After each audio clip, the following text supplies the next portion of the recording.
Today I've got Loveness. You can see she's crazy. She's like, yeah. So I'm looking forward to having this one-on-one with you. Me too. So Loveness is a technopreneur. Yes. Did I say that correctly? Yes. Good. So I'm sure she'll tell us more about what that involves. Mm-hmm. But for now, just please give us a brief of who Loveness is. Okay, first of all, I'm a mom, married to one tall, dark, handsome man, one man. Right. And we've got two beautiful kids, a boy and a girl. And I'm an accountant by profession. I'm just giving you the art stuff. Yeah. And I'm a creative. Like she said, I'm a technopreneur and digital marketing consultant. And yeah, that's just about it, I guess. I don't know if there's anything else I left out. Well, I think you've said about everything that we need to know for now. Then the rest you can dig out.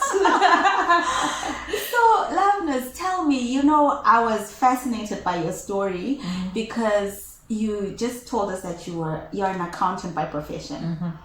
And from what I know from your background, you were working in the NGO sector. Yes, I was. And then you decided to leave the NGO sector. Yes, I did. So I did. I'm like everybody. If you're in Africa, in Zimbabwe, everyone wants to get into that space. Yes, I get it. And you came out of it. Yeah. Talk to us about that. What happened? I think it was a combination of things. I love the NGO sector because of the kind of impact that they create or that they make in the communities that they serve, the initiatives, the stories of change, and being part of something so big, even if you're like playing your own small part, it gave me so much satisfaction and fulfillment and everything. And for a long time, when I was single, I was okay with knocking off late, which is part of being an accountant. Of course. Knocking off late and all that stuff. But then I got to a place, especially after marriage, and we've got a husband and I had a son. He was quite young. I was spending more time away from them. Okay. And that just then started to make me think about other options. Is this the kind of life that I want to always live? And then also in that space, on that same note, my health was affected. I was diagnosed with an autoimmune condition called hypothyroidism. Okay. We could get into the technicalities, but we'll leave it at that. So the specialist that I was attending to me throughout that whole season and period in my life, he was like, you've got to change your lifestyle, you've got to change your career. Really? Yeah, that was one of his fees. Like, I'm not going to beat about the bush. Wow. For a long time, I was getting to work at 7:30, leaving for home maybe some 10 p.m., 11. And I remember leaving the office at 5 a.m. to start work at 8 a.m. I thought that was my life. So would you say that's every accountant's life, or it was just your drive during that space? I don't know if that's every accountant's life or it was for that period, because the one thing that I don't know, it could have been a combination of a whole lot of stuff, and because I was the one who, that was a result of maybe, I don't know, our work culture. It could have also been part of the season that we're in, because I remember it was during the time 2008 when there was a state of emergency where the president, our former president, President R.G. Mugabe says, what, we need help, we need food aid. Okay. And so in that space, there is a lot of pressure. There's a lot of pressure in terms of the reporting, in terms of compliance, in terms of a whole lot of stuff. So you're literally juggling to try and make these things happen. Some of the things were really fast paced, Okay. So that was my branch, and I don't know if it's like that for everybody, but in that space during that time, that was my experience. So your doctor said to you, you need to change careers, otherwise this is not going to work. It's going to be something perpetual. I had an operation. I think the scar still shows, had an operation, had a cancer scare, was on steroids and artificial hormones for years. Oh my gosh. Joe, and she'd be like, yeah, get hectic. Because I had to fight chronic fatigue for many years. Where if you sleep, you wake up refreshed. Yeah. But it was different for me. I could sleep 48 hours straight and wake up feeling like I slept for 1 hour. Yeah. Wow. Yeah. Okay, so do you think, like in life, people take on different career paths because of different,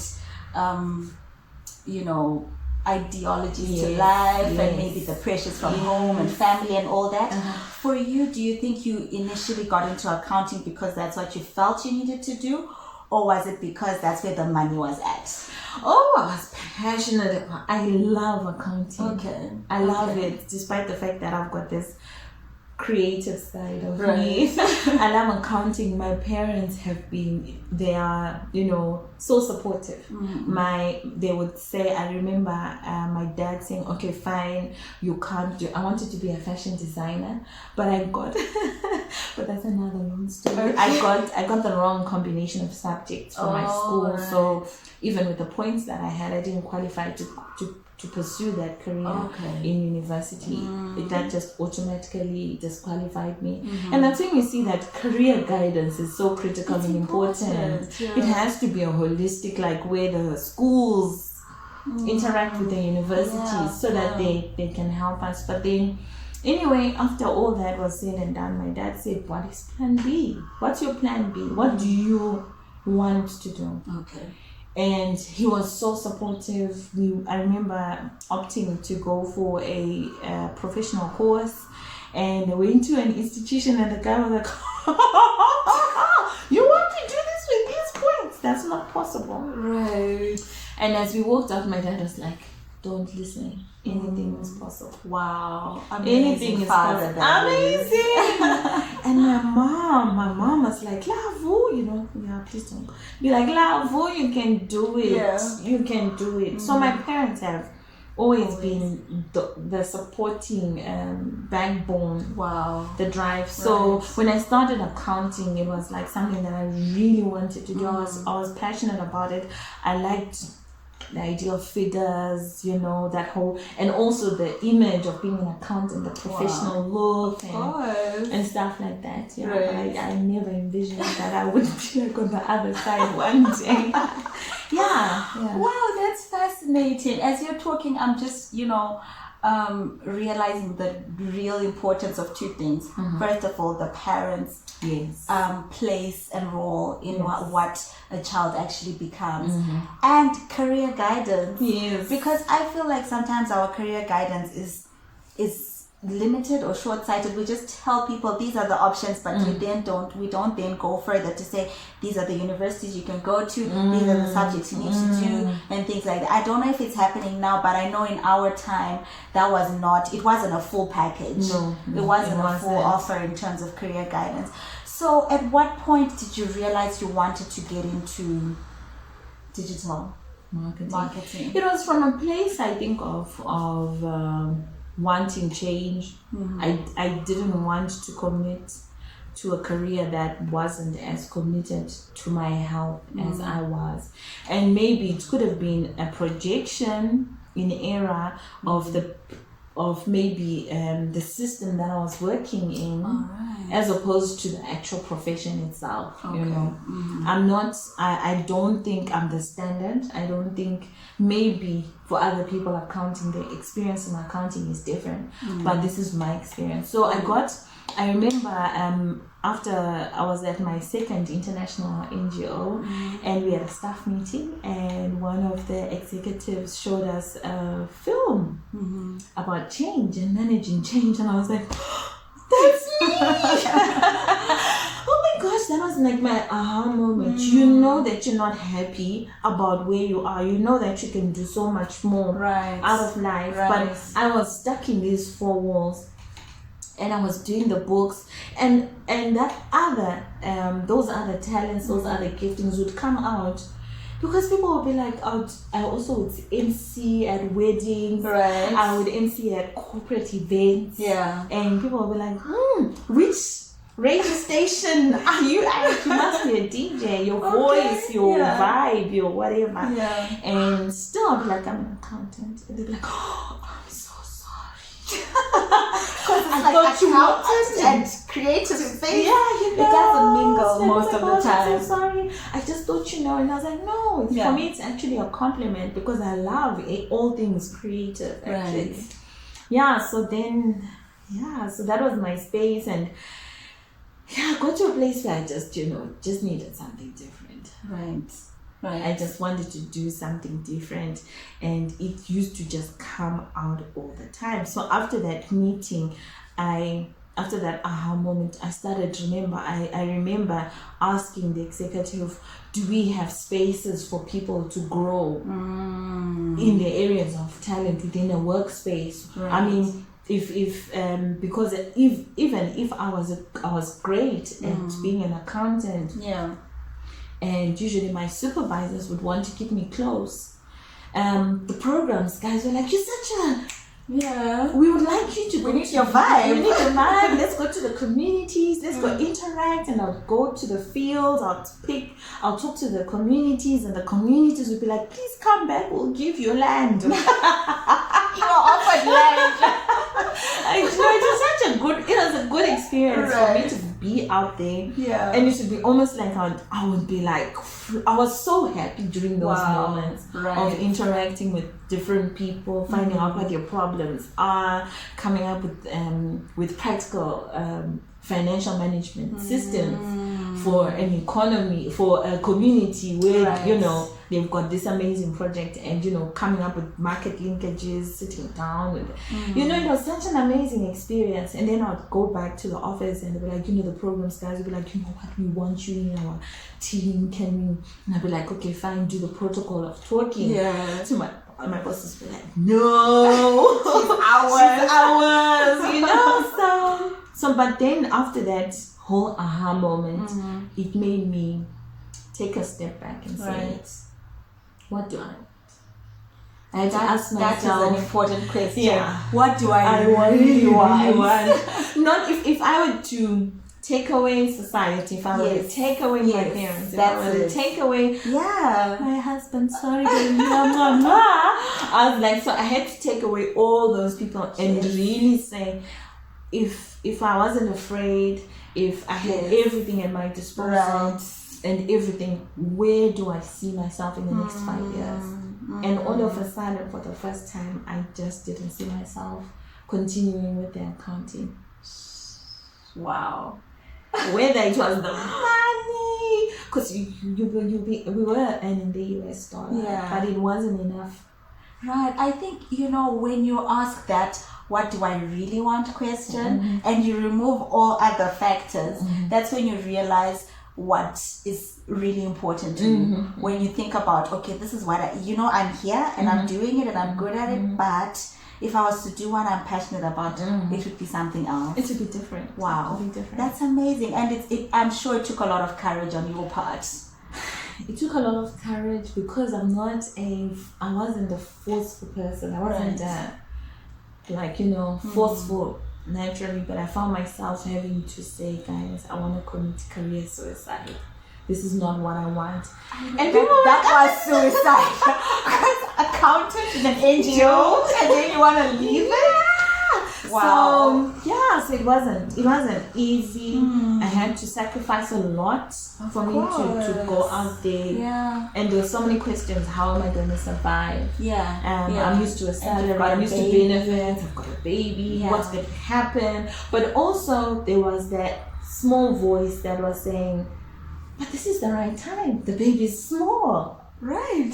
Okay. This is a good time for you to take risks. You're still young, you know? Yeah. And every time when I would say, what if it doesn't work? And then there would also be that dream. Actually, it could have been my dream, or and I also believe in God. I'm not going to force my religion on anyone, but I have to acknowledge that I am a believer and I'm a Christian. And also there's that question that would come of, what if you succeed? Right. What if you succeed? What will success look like?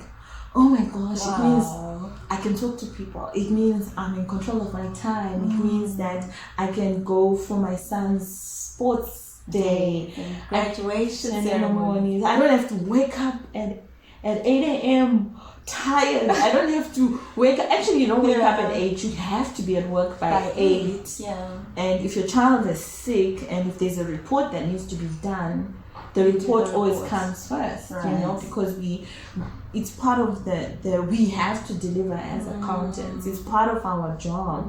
If I can't produce a report on time, then what's my role? What am I doing? That's the ethic that's there.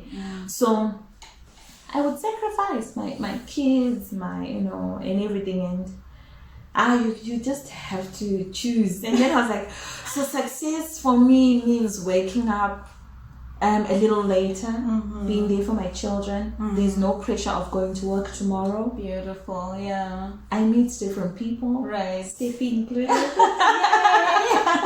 And by now I'll be at work. I'll be on the grind. Yes. I'll be looking at reports. I'll be dealing with the donors. I'll be dealing with communities. And my life would revolve around that. I'll be approving other people to travel. I'll be approving other people, reviewing payments for people to go elsewhere and experience the life that I want. And you're like, okay, you can go. I wish I could go.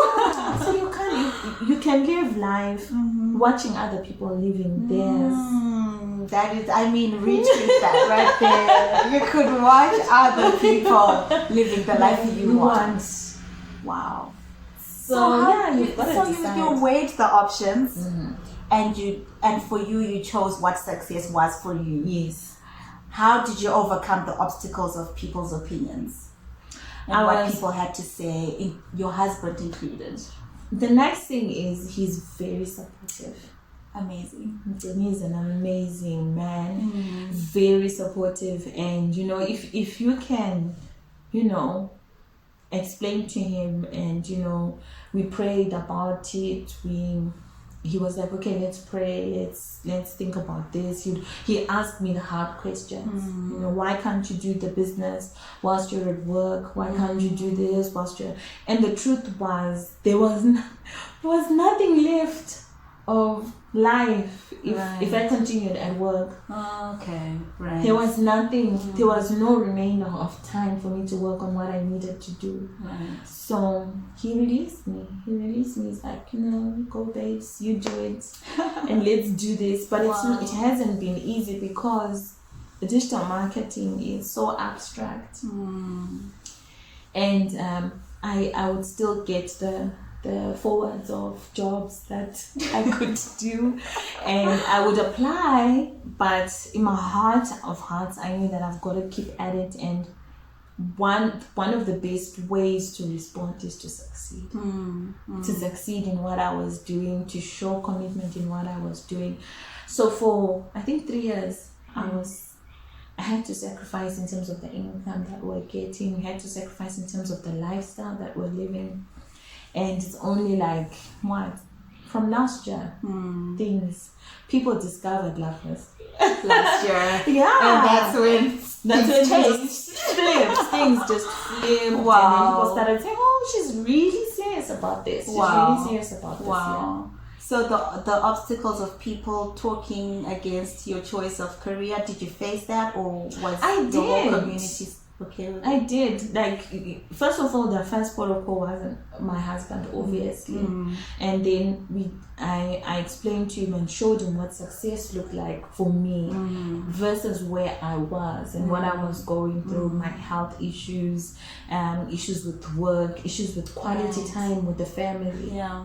We would be fine financially, but I didn't want a case where my child is raised by the helper. I didn't like that. I didn't like getting home and my child wasn't crying for me anymore. I was a weekend mom. Right. Yeah. And so that was the price to pay for staying at work. versus me being there. And we did vision casting, and I said, give me 2 years. Give me 2 years after I've done this, and then if this doesn't work, I'll go back. Right. So forth. And obviously there was family, there was also the community that I was in, the NGO community, who were like, come back. But then I was like, no, I've been sick. Yeah.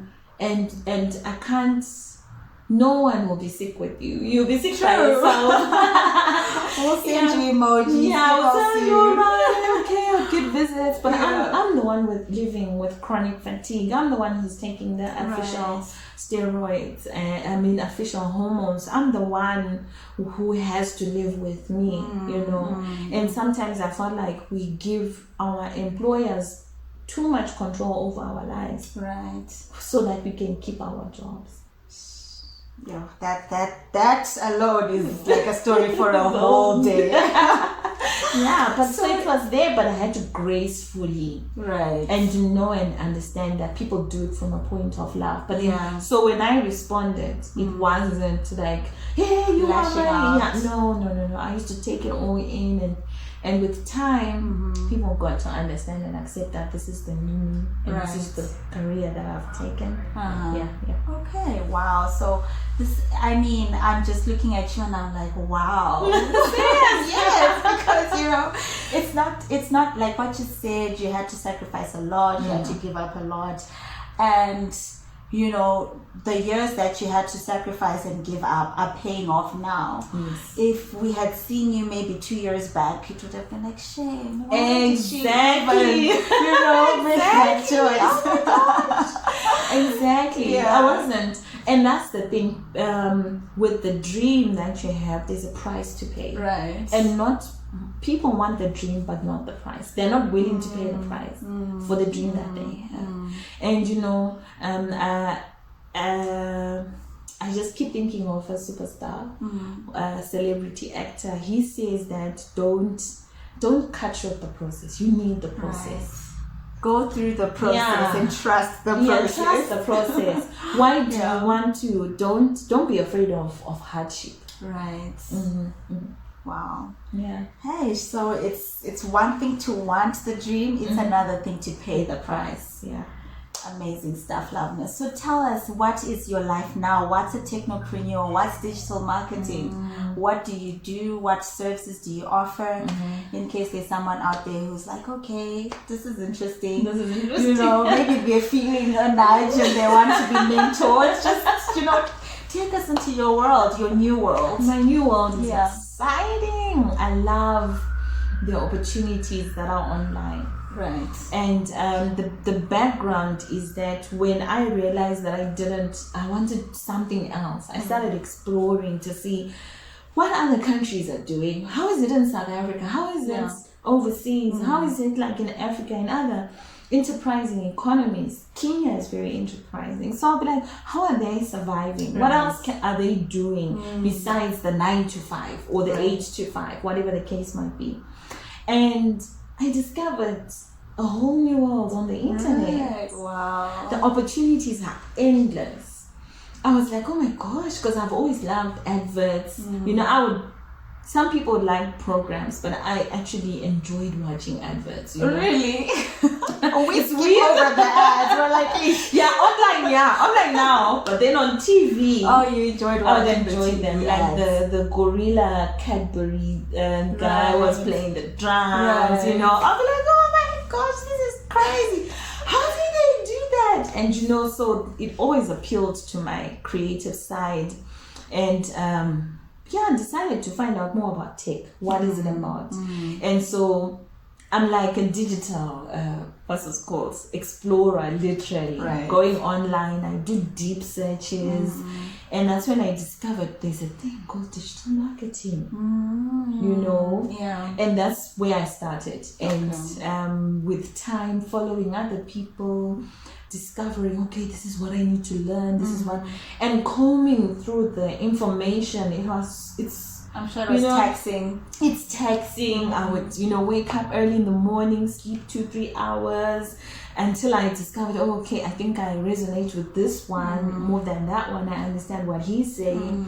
and would then always learn with the mind of teaching other people, always learn with the mind of empowering other people to say, guys, there is another world out there. There's another world that you can have access to, that you can, literally recreate and reinvent yourself and be an extension of.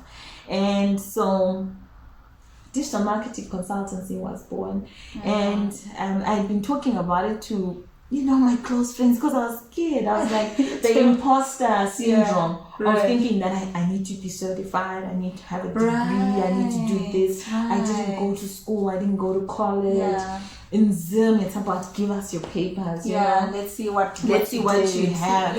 And so I really had that imposter syndrome, and until one friend of mine says, Loveness, let's go. We've got a consultancy, send me some work, please look at this. I know that you said you were doing digital marketing. And when we got there, it was a boardroom full of people, it was the MD and what, and I presented, and he said, oh my goodness, he was calling me this girl. And he said, and he was so amazed. Okay, fine, you were given this on Sunday, and today is Monday, and this is what you are giving me, this kind of report, know.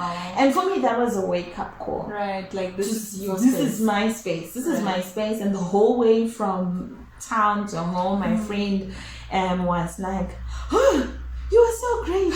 Oh my gosh, you killed it, And so that just kind of gave me the boldness to do. And then the next thing I knew, when there was an opportunity, when I would be in WhatsApp groups, because that's when my career actually started. In the WhatsApp groups? In the WhatsApp groups. Okay.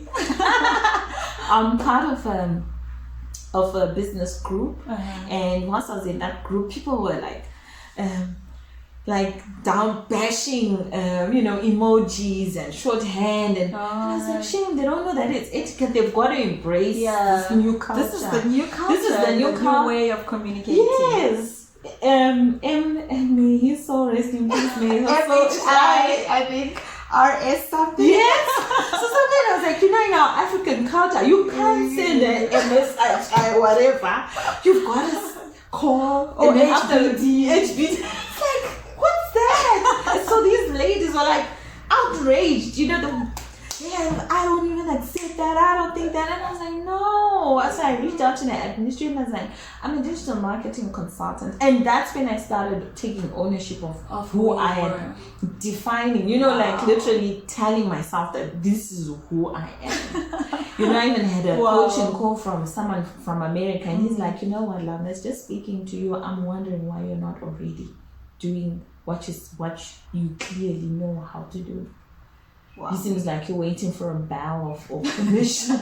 And so here it is. Right. You go out there and you be a digital marketer. I certify you. I allow you to go. I allow you to grow. And I was like, also, it took someone from America to tell me you need to.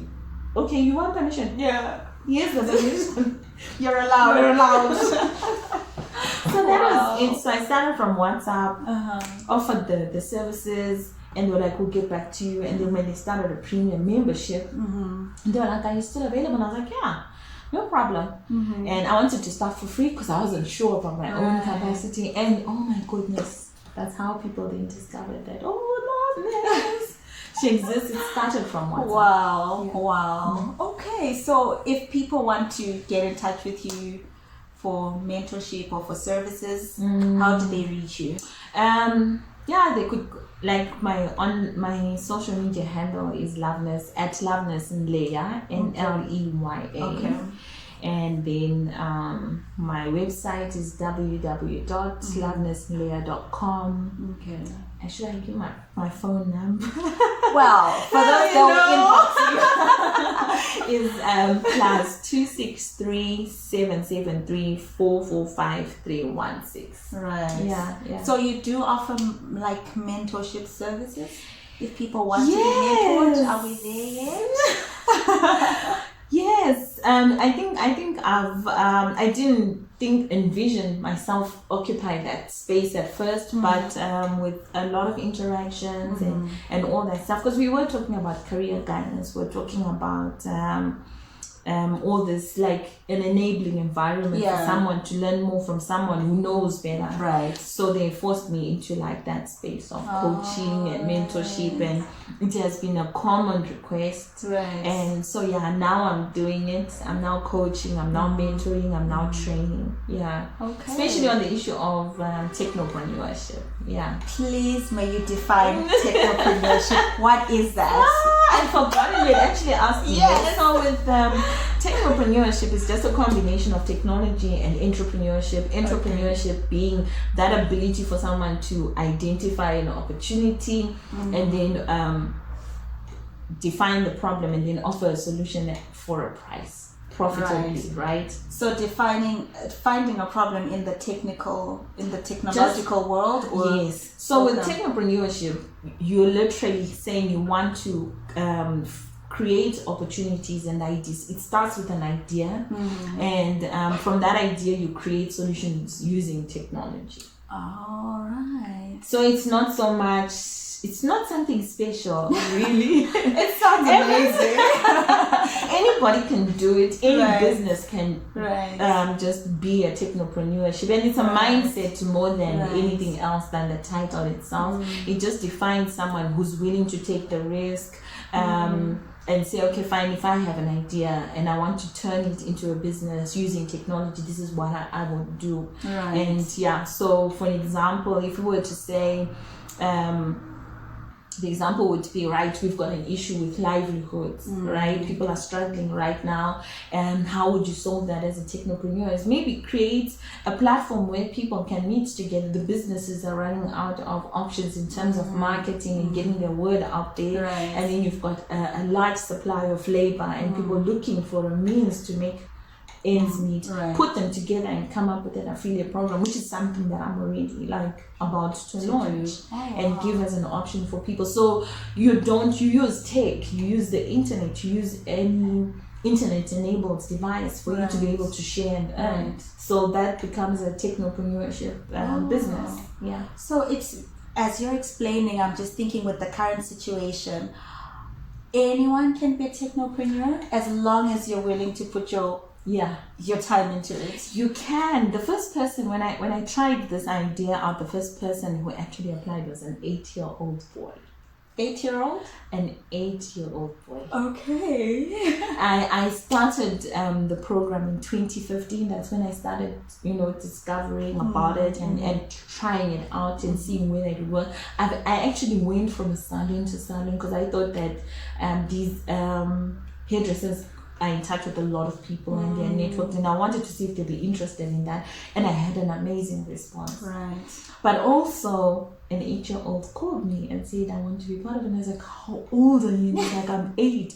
And then and I said, but why would you want to do this? Like, but as long as if it's tech, it's got nothing to do with my age, because I know how to use the tech. Yeah. And that made me think to say, okay, fine. I thought it was for the adults, but then also the kids, because now everyone is using technology. Yeah. So because of that, then I then started the programs that I do have got a strong sense of personal development, mindset issues, because we need to use technology in a responsible way so that we don't get addicted, because some of the programs that I developed are developed using behavioral psychologists, and so they do have that habit forming element in it. Right. When someone is addicted to social media and they can't stay away from social media, where statistics say that an average of in America 4 hours a day people will be on social media. Wow. A whole 4 hours. A whole 4 hours, and sometimes you don't realize it. I remember seeing this funny video where this guy wakes up and he wakes up and feels next to his pillow and can't find the phone. He's like frantically looking for it, and that's how it is. Yeah. Thinking you heard your phone beep and you didn't, and then you check and there's nothing, or that fear of leaving your phone behind. Right. So there are so many signs when you start talking about, because I believe tech is an enabler. Right. It should not be disruptive in nature. Right. It's our misuse and abuse of it, because now tech is slowly becoming invasive into our private lives and becoming an extension of who we are. So we need to manage that. Right. So you offer such programs where you're teaching people how to manage their life. Yes. I'm actually calling it digital lifestyles, because when we talk about digital, for kids it's digital citizenship, where they are online safely, in a safe environment. They are not giving away too much. Now crime, especially for children, is changing. Children are being groomed. Sometimes if you're online, this grooming thing is when an adult crosses that line and wants to interact with someone who's young. Because remember, 13 plus, you can go on Facebook. Yes, you can. But what would a 40-year-old, what conversation would I have with a 13-year-old child? Wow. Yeah. In a proper or physical society, adults are there having their stories, and the children are somewhere playing same age group, But with online, you've become like all the walls have just been pulled down. So if you've got men or women as well with ulterior motives, they will be quick to be able to identify this as a child, or some girls who this whole media thing, they want to be sexy, they want to be wanted, and coming out semi-dressed or cleavage out or pouting, or what's the implication of some of those things? Even as a parent, when do you socialize your child? Some children, I could go on forever, but some children's lives, from the time they were in the tummy, will be online the whole way through. Did you watch the Truman Show? No. You should watch it. Jim Carrey is like this guy, and the whole world watches his life, and he didn't know.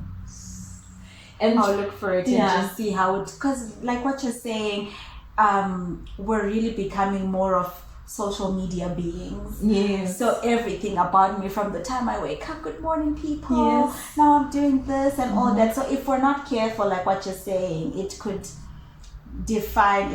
make us or break us, for lack of a better word. And I feel like this is a conversation that I would like to have with you, if you would be willing to come back, just for us to talk, to get deep, just for us to get deep into that, because it's something that is affecting us right now, especially with the way the world is going online schooling, online everything, online working, so I think we would need to talk about that. I feel like it would help a lot of people, parents, children, guardians out there. So before we end, Loveness, is there anything you would want to tell people out there as a closing remark? But I think let's take time this is a good time for us to reinvent ourselves, right? To rediscover who we are, like authentically. I mean, like, I don't know how to express it, but when you're like, really, Loveness, what do I really like? Really? I mean, like, really like. And then once you discover your value, once you discover what you want to be like, you go for it. Right. Because right now with COVID, it's like the playing field is now playing for everybody. No one really knows where we're going. Don't be afraid to take risks. Don't be afraid. Right. So if you've got a seed in your hand, if you don't put it to the ground, you will never multiply it. It will always be that one seed in your pocket. Yeah. So now with tech and digital, with the digital space, there's no reason why you can't be who you want to be. Right.